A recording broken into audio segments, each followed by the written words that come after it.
les conduites à risque de la situation d'amnésie traumatique dissociative sont pas du tout les mêmes que les conduites à risque de la mémoire traumatique quand elle devient émotionnellement parlante.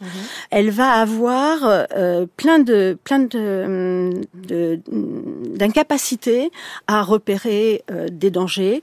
Elle va sembler tolérer des situations intolérables.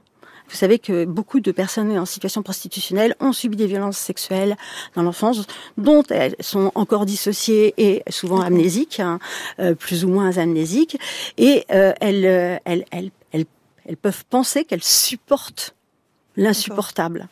Mais on peut aussi retrouver, je pensais à une journaliste qui était grand reporter, qui me disait que tant qu'elle était comme ça dans cette situation de dissociation et d'amnésie traumatique dissociative, elle pouvait se retrouver sur des situations de guerre sans se protéger du tout.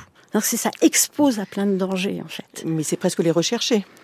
C'est pas forcément les rechercher, mais ce qui se passe, même avec une amnésie traumatique dissociative, on a une mémoire traumatique de paroles de l'agresseur qui disent à la victime en fait de toute façon tu vaux rien, tu dois mourir, tu mérites pas de vivre, et que tout ça est là présent sans les émotions qui pourraient permettre de contrer ces paroles-là. C'est les émotions aussi, ça permet de contrer la culpabilité aussi.